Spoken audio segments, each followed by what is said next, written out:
Greetings and salutations. How you doing? Thanks for clicking on the video. It's been a little while since I have posted anything, and I figured it was time to do a little update on what I'm doing. And this video is aimed at those of you who are interested in the Linux operating system. And several interesting things have happened over about the last month or so that I want to comment on. First of all, I want to say that I have been running Linux continuously on all of my computers for quite some time now, and I have been very pleased. Not too long ago, I dumped the last Windows 7 machine that I was personally using, and I have been just tickled pink ever since. Everything is working wonderfully, and I'm able to do everything that I need to do. So it's nice to be off the Microsoft merry-go-round. Now, many of you who have been watching my videos for years have already heard this story, but I'm going to tell it anyway for those of you who maybe do not know. I was a Microsoft Windows fanboy for many, many years. I maintained it at work professionally and ran it at home. However, I was always a bit curious about Linux. I first heard of Linux in 1998 when I went to work for Gateway in the computer lab. And by about 2007, I stopped reading about it and actually started playing with it. I downloaded Ubuntu and started this saga that has gone on now for almost 10 years. Linux, in the beginning, in my opinion, on my hardware, was not ready for prime time, and this would have been true up until about 2010. I ran it in virtual machines, ran it occasionally just to see what was going on, but it was not my central operating system by any stretch of the imagination. I really think that period in time did Linux a lot of harm, because that's when Microsoft came out with Vista and that whole thing was going on, and the Linux community basically blew it, because what they were shipping at that particular point in time was a substandard product, period. It didn't do what it was advertised to do, which would be a replacement for Windows on any computer anywhere and do exactly the same things. There were software issues, there were hardware conflicts, there were problems with the system. Now, over the last, I'd say, 5 years or so, the Linux developers of all the distributions, not just Ubuntu and those based on it, have done a great deal of work to fix those problems. The software developers have gotten in there and gotten rid of the bugs, and the Linux operating system is world class. As far as software is concerned, I think Linux passed Windows in the quality of the software about 2012 with the release of Ubuntu 12.04 LTS. That was the first time that I took Linux, loaded it on its own machine, and ran it. And I have been running it continuously ever since. The last Windows machine went away about, like I said, 6 weeks to a month ago, and I wasn't using that machine very much other than to check email anyway. With the release of Ubuntu 14.04, the Linux operating system just became it was already well on its way to being totally world-class, and that was it. I mean, 14.04 works on pretty much anything you put it on. And for those of you who are not Linux-oriented, the thing to understand here is that a lot of Linux is based on the Ubuntu 14.04 platform. Linux Mint, Linux Lite, there are several spins that come from that. Ubuntu itself is based on Debian, and so that creates an ecosystem of its own in the Debian Ubuntu world, and I find Debian and Ubuntu based systems to be the most user-friendly and the most stable. There are a lot of people out there who are into other things, and we'll get into that more in just a little bit. So I have become, over the last year or so, very interested in Linux. I have been lurking around the edges of the Linux community, and over, I'd say, the last 6-8 months or so, I have actually become a crusader to try and get more people to use Linux. And I have personally assisted about 10 or 15 people to actually take a machine, install Linux on it. Not necessarily to replace what they're already using, whether that be Mac or Windows, but just have it there so they have an alternative and they can learn the system. And that's part of what I wanted to talk about in this video, is how can you get into Linux? What's the best way to do that? Well, this is from experience. Some folks will tell you that you can dual boot Linux, which was a kind of a selling point for the Linux system, is that you could install it on your computer, you'd still keep your Windows, and you'd be able to switch back and forth. I don't recommend that at this point in time for a lot of reasons. Number one, it's dangerous. You could lose your Windows, you could lose Linux in the process. Anytime that you're messing around with partition tables, and now we have, EUFI, which is this new secure boot system, you're not really quite sure how that's going to pan out. And if you get something wrong, you could trash the computer. If it's a junk machine you're just learning on, well, you know. The other thing is that I have found that if you install Linux in a dual boot environment, even if you put it on separate hard drives and one operating system doesn't know that the other one is there, you can run into issues that you will not see if Linux is just natively installed on the machine.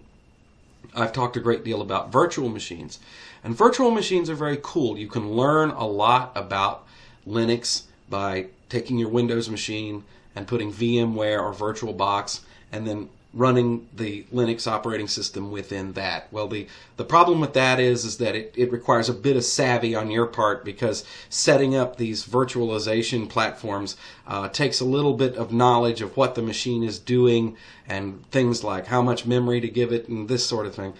So it requires a great deal of configuration and a bit of know-how. It won't necessarily trash your Windows install to do that, because really all you have to do is uninstall VMware or VirtualBox or whatever virtualizer you use. But I also feel that you don't get the full experience in a virtual machine, because yes, you'll get a basic system, but it doesn't tend to be very stable. It's not very fast. Your USB devices don't necessarily work, and it can be quite a headache to try and get a virtual machine to actually be useful. For loading it up, looking at the system, clicking around and seeing what's going on, yes. The best way to learn how to use Linux is to go and get yourself a extra computer. It could be a laptop, it could be an old desktop. Now, the newer the better, of course, because you're going to get better performance. But you could do this on a really old machine, because one of the cool things about Linux is that it runs on older hardware. Maybe not, as fast or whatever as it would be on a more modern machine, but you can actually get it to work. And this is a good way to learn the system and to get through the install process and to navigate drivers and things like that. And if it messes up, you haven't lost a whole lot, and you don't have to get rid of your Mac or your Windows installation. You can do that. So that's a really fast way to get into Linux. And why would you want to do that? Well, the name of the video is Linux. It's secure, easy, and free, right? Number one is security.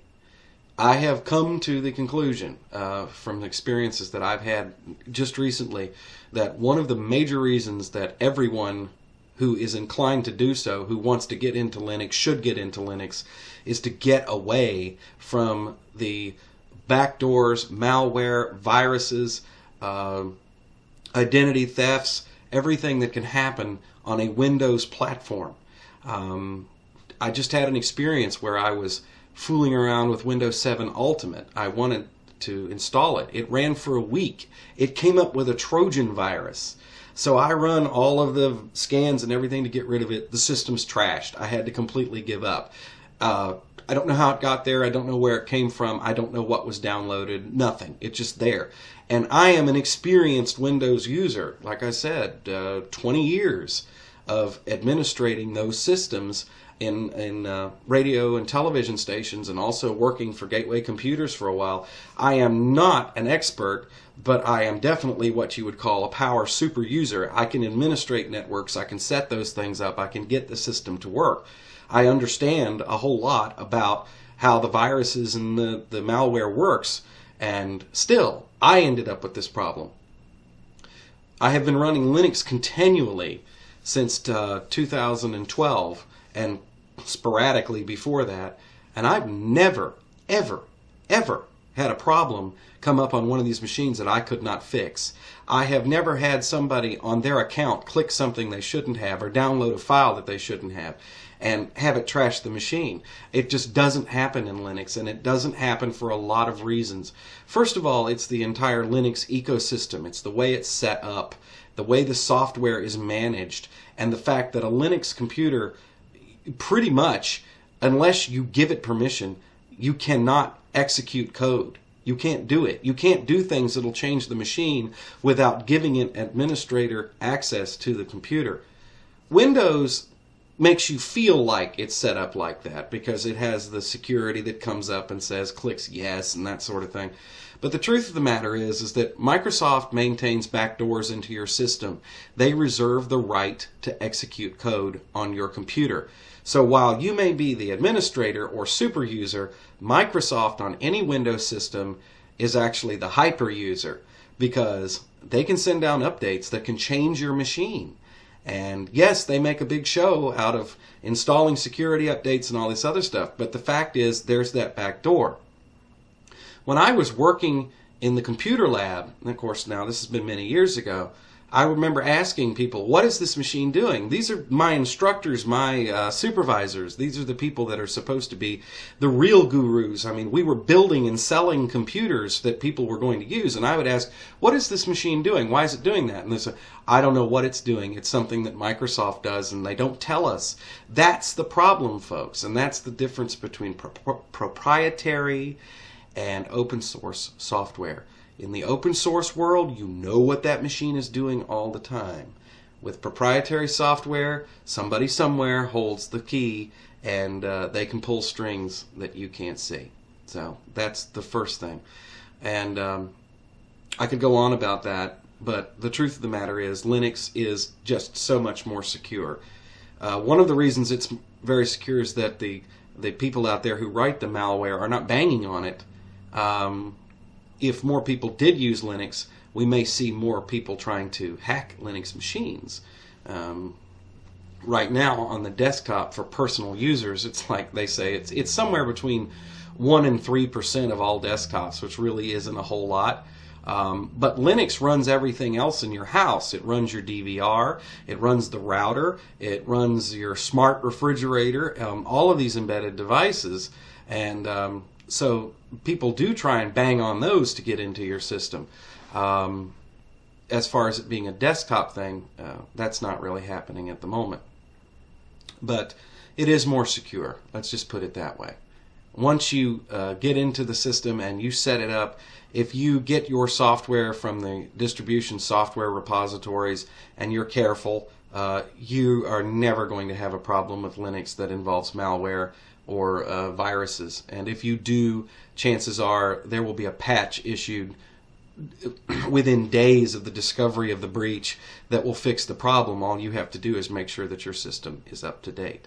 So that is why Linux is more secure. Now, Linux is easy. Don't let anybody tell you anything different. It is an easy system to run, especially if you run one of the distributions, usually Debian, that is designed for new users. Like, for instance, I'm running Linux Mint here in this video. Linux Mint is a wonderful distribution. It happens to be my favorite at the moment. And it's because one of the things I like about it is the scalability of the system. Linux Mint, I could set somebody down in front of it who's coming from Windows or Macintosh. They'd be able to figure all this out. It wouldn't be that big of an issue at all. And if they just want to do basic things like email, word processing, printing, photos, they would never have to change the system. It would work fine for them. It would be great. Install the updates and, there you go. When it comes time for an upgrade, you might need a little bit of help, but with Linux Mint, that's not till 2019 because it's based on Ubuntu's 14.04 LTS kernel. And so, hey, you install this now, you're good for 4 years. You don't even have to worry about it. But Linux Mint also has enough power behind it where if you want to scale it and you want to make it your system and you want to do really advanced things with it, you can. You don't have to. One of the cool things about Mint is that you never have to open a terminal to maintain the system. The only time you'd have to is if you did have a problem and somebody told you to open a terminal and run these commands to fix it. As far as day-to-day operation, you don't have to do that. It's all taken care of graphically, and pretty much anything in the system can be set up that way. And that's one of the reasons that I like it. So, and I've noticed that a lot of people who are posting videos about their frustrations with Linux, and I've seen several of these from some pretty prominent people in the YouTube Linux community who've come up and basically said that they're disgusted with it and they don't want to deal with it. They're running Manjaro, which is based on Arch, which is a cutting-edge distro. And Manjaro comes across as being very user-friendly. However, that Arch base is not user-friendly. Arch is not friendly Linux. Arch is cutting-edge for those who want to be experimenting. Updates in Arch break the system, and therefore it happens in Manjaro. I'm not trying to diss anybody who uses it. I'm just saying that if you're looking for a system that's easy to use and you're not going to have to worry much about it, come over here to the Debian Ubuntu world, because we don't have these problems. Fedora is the same way, which is the system that Red Hat is based on, and CentOS. It is a system that is pretty much enterprise-based, cutting edge. You can't get that system to do some things like installing the codecs to do videos and finding all the software that you want is very hard to do. It's getting better, but that's the way it is. And OpenSUSE is built for enterprise and security. And OpenSUSE will make you tear your hair out because of the security features that are in it. But Linux Mint, Linux Lite, Zorin, Elementary OS, all of these based in the Debian Ubuntu world. Easy to use, easy to get started. So don't let anybody tell you that Linux is hard. Now, will you be able to, let's say that you take your computer and you back up all your files and then you blow Windows off and you put Linux on it. Will you be able to do all the same things the same way that you did in Windows? Of course not. Would you move from the like United States where I am and then pick up and move to the UK and expect everything to be exactly the same way? That every aspect of your life would be done exactly the same way? Of course not. You're in a different country. Everything's different. They drive on the other side of the road. You're going to have to adapt to that. Now, the people in the UK, they do all the things that we do in the US. They got to go to the store. They got to go to work. They got to get a job. They got to, everything that we do it. It's just things are done a little bit different. And anybody who would pick up from one place to the next and expect it to be exactly the same is in for a rude surprise. The same thing happens with Linux. Now, like with Linux Mint here, there is enough in common that you are going to, you're going to be able to feel your way around. You're going to get some things done right out of the box, and probably more than you would in Windows, because Linux Mint comes installed with all the basic software you need to do all you need. You get a web browser, you get photo software, you can do anything with it out of the box, no changes. You get a full Office suite, which is LibreOffice. This all comes installed. Whether each solution is the best one for you, you're going to have to wait and see, but at least you've got that basic functionality out of the box. If you go out and buy Windows and install it, then the next thing you're going to have to do is go buy Microsoft Office. You'll have to buy Adobe Photoshop, that sort of thing. You're going to have to pay money for software that might not do what you want it to do, whereas in Linux, most things are open source and they're available for free. And you can try them out. If you don't like them, you can install them and look at something else. That's a process that you have to go through. It takes a little while to get there. But it's a fun process, especially if you like working with computers. Now, my kids, when they started to get to an age where they were using computers, they learned Linux from the start. And now, my kids don't want to use anything else but Ubuntu with the Unity desktop. That's it. If I give them anything else, they complain. So they have a computer that they use that has their accounts on them, and they use Ubuntu Linux. And they play Minecraft, they do videos, they play online games, they do everything that kids do with a computer. They do. My oldest daughter does Facebook and that sort of thing. And they have no problems. It works fine for them. So they don't have the prejudices that other people coming to the Linux system have from Mac or Windows. It's not there. And you have to keep an open mind. You have to say, okay, I'm going to do something new. This doesn't work the same way. Most of the people who get very frustrated with Linux are trying to do things with it in such a way that they would have done with Windows. Well, those of us who have used Windows for years are used to stupid workarounds that we have to do because of the system. There's no need for that in Linux. Linux is more straightforward. The people that I am supporting, that I have helped get started with Linux, they'll call me up with problems all the time, and I'll go, well, it doesn't work that way. It's like this. It's right in front of your face. You click on it, and they're like, oh, well, that's so easy. I was thinking Windows. Happens all the time, folks.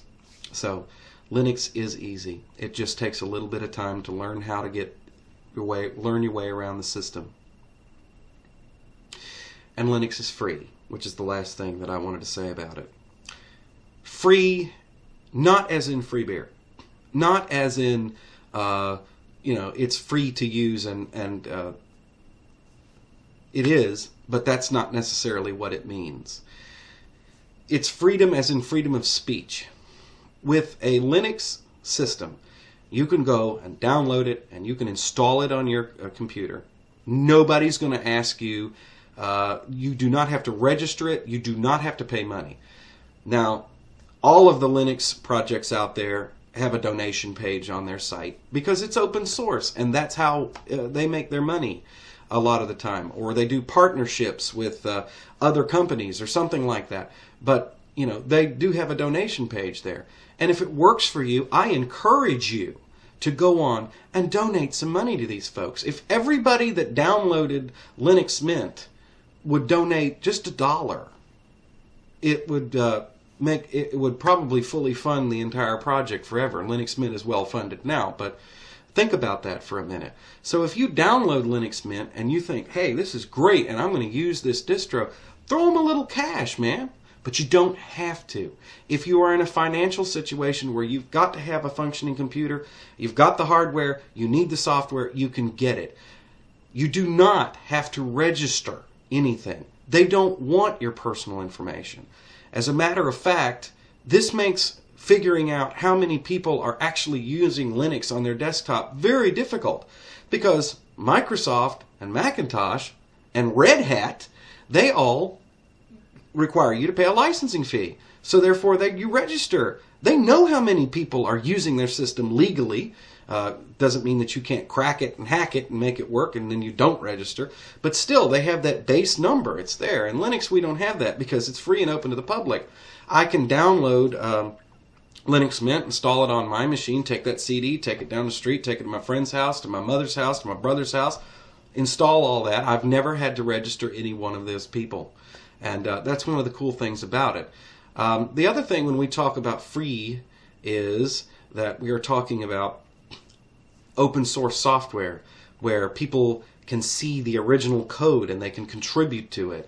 And that's a whole nother deal. Proprietary software is made in a shop, usually with a closed door and a great deal of security, so nobody else knows what's going on. They sell it. They don't offer the source code to you. Sometimes they give it away. It's not the price.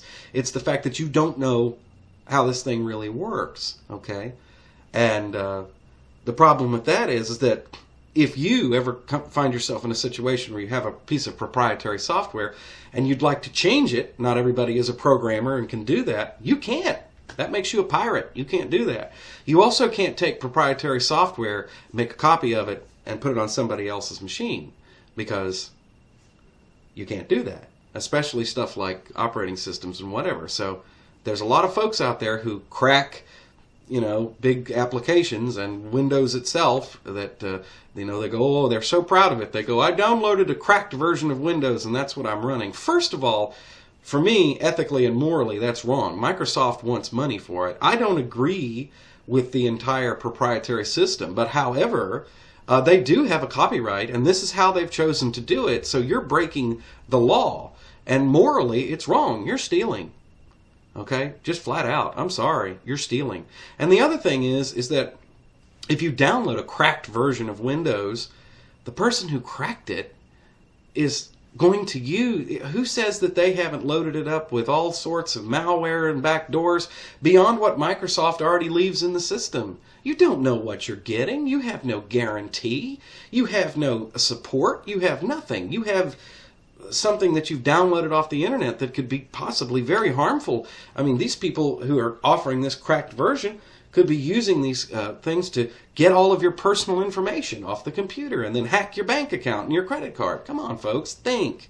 With Linux, none of that happens because it is not wrong to get the software, use the software, and distribute the software. It's all part of the GNU license. It's there. That's part of it. Now, can you make money off of Linux? Of course you can, and a lot of people do make money off of Linux. They make money off it by offering support. That's how Red Hat makes their money. Everything in a Red Hat system is pretty much open source.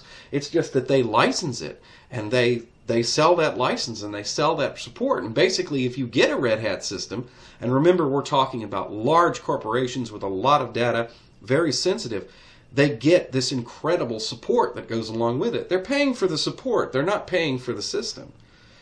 If you want to set up your own server, you can go and download CentOS, which is basically Red Hat without the support. It's all open source. You can run it on your machine. The only thing is that you have to maintain it yourself. Okay? That's what we're doing here with Ubuntu and Linux Mint on the desktop. We can maintain it ourselves. Are there people out there who offer paid support? Of course there are. There are people who do support this stuff, and you can pay them just like you'd pay Microsoft. You can do that, and you know that it's out there. You have to look for it a little bit, but Ubuntu Canonical offers paid support for businesses and personal users, if that's something you want to do. It's there. Of course, most people who do use Linux have enough savvy where they don't. But the truth of the matter is that most issues with Linux boxes can be solved very quickly. You can just go into the forums for the community. You can find answers to your questions.